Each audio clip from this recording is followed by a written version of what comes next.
ನಿನ್ನೆ ದಿನ ಸಾಯಂಕಾಲ ಬಹಳ ಅನಿರೀಕ್ಷಿತವಾದಂತ ಒಂದು ದೊಡ್ಡ ಮಳೆ ಮತ್ತೆ ವಿಚಿತ್ರವಾದಂತ ಮಳೆ. ಇದೆಲ್ಲವೂ ಪ್ರಕೃತಿಯ ವೈಪರೀತ್ಯಗಳು ಅಂತ ಹೇಳಲಿಕ್ಕೆ ಬಯಸ್ತೇನೆ. ಸುಮಾರು 5 ಗಂಟೆಯಿಂದ ಪ್ರಾರಂಭ ಆದಂತ ಮಳೆ ಹೆಚ್ಚು ಕಡಿಮೆ ಒಂದು ಅರ್ಧ ಮುಕ್ಕಾಲು ಗಂಟೆ ರಭಸವಾಗೂ ಇದಿದೆ.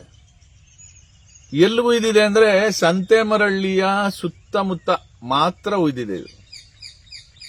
ಸೊ ಈ ಮಳೆಯಿಂದ ಈ ಭಾಗದಲ್ಲಿ ರೈತರು ಏನು ಹಾರ್ಟಿಕಲ್ಚರ್ ಕ್ರಾಪ್ ಬೆಳೆದಿದ್ರು,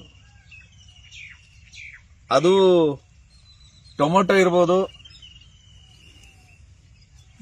ಮಂಗಳೂರು ಸೌತೆಕಾಯಿ ಇರ್ಬೋದು, ಈರುಳ್ಳಿ ಇರ್ಬೋದು, ಬದನೆಕಾಯಿ ಇರ್ಬೋದು, ಈ ತರದ್ದು ಸುಮಾರು 30 ಎಕರೆ ಭೂಮಿನಲ್ಲಿ ರೈತರು ಬೆಳೆದಿದ್ದಂತ ಬೆಳೆ ಡ್ಯಾಮೇಜ್ ಆಗೋಗಿದೆ. ಸೊ ರೈತ ಕಂಗಾಲಾಗಿದ್ದಾನೆ. ಒಂದ್ ರೀತಿ ಹೆಂಗೆ ಕಂಗಾಲಾಗಿದ್ದಾರೆ ಅಂತ ಒಂದು ಉದಾಹರಣೆ ಹೇಳ್ತೀನಿ. ಈಗ ನಾನು ಇಲ್ಲಿ ನಿಂತಿರ್ತಕ್ಕಂಥ ಜಮೀನಿನ ಮಾಲೀಕರು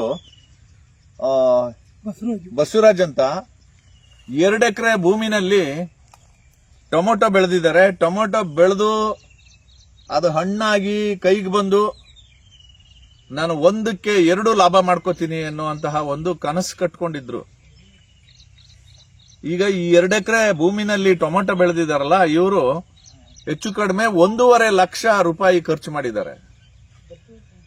ಇದೆಲ್ಲವೂ ಸುಲಲಿತವಾಗಿ ಬೆಳೆದು ತಮಿಳುನಾಡು, ಕೇರಳ ಮತ್ತು ಕರ್ನಾಟಕದಲ್ಲಿ ಮಾರುಕಟ್ಟೆ ಆಗಿದ್ರೆ ಅವ್ರಿಗೆ 1.5 ಲಕ್ಷ ಲಾಭ ಸಿಕ್ತಿತ್ತಂತೆ.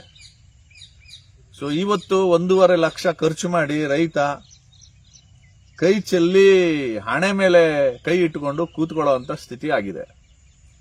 ನಾನು ಹಾರ್ಟಿಕಲ್ಚರ್ ಡಿಪಾರ್ಟ್ಮೆಂಟ್ ನ ಡಿಡಿ ಅವ್ರಿಗೆ ಮಾತಾಡಿದೆ.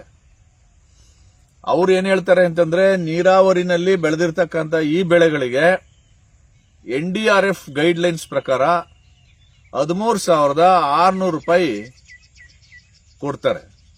ರಾಜ್ಯ ಸರ್ಕಾರ ವಿಶೇಷವಾಗಿ ಇನ್ನೊಂದು 5,000 ಸೇರಿಸಿ 1 ಎಕರೆಗೆ ಕೊಡ್ತಾರೆ ಅಂತ ಹೇಳಿದ್ರು.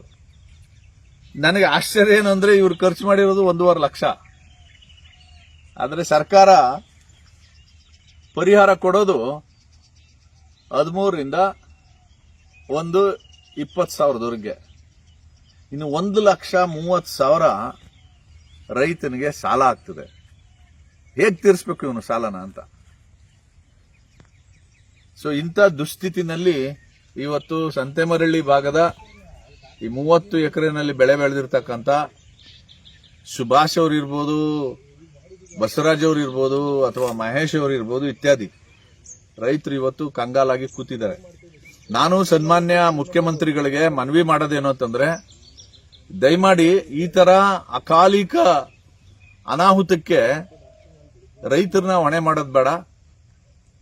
ಸೊ ದಯಮಾಡಿ ಈ 30 ಎಕರೆ ಜಮೀನಲ್ಲಿ ಏನು ಹಾರ್ಟಿಕಲ್ಚರ್ ಬೆಳೆನ ಕಳ್ಕೊಂಡಿದಾರೋ ಇವ್ರಿಗೆ ನೀವು ಲಾಭ ಕೊಡೋದು ಬೇಡ. ಇವ್ರು ಖರ್ಚು ಮಾಡಿರೋ ಅಷ್ಟು ಹಣನಾದ್ರೂ ಇವ್ರ ಕೈಗೆ ಬರೋ ತರ ಏನಾದ್ರೂ ಒಂದು ವ್ಯವಸ್ಥೆ ಮಾಡಬೇಕು ಅಂತ ನಾನು ಮಾನ್ಯ ಮುಖ್ಯಮಂತ್ರಿಗಳಿಗೆ, ಕೃಷಿ ಸಚಿವರಿಗೆ ಮತ್ತು ತೋಟಗಾರಿಕೆ ಸಚಿವರಿಗೆ ನಾನು ಮನವಿ ಮಾಡ್ತೇನೆ. ತೋಟಗಾರಿಕೆ ಸಚಿವರು ವಿಶೇಷ ಅಂತಂದ್ರೆ ನಮ್ಮ ಜಿಲ್ಲೆಯ ಉಸ್ತುವಾರಿ ಸಚಿವರು.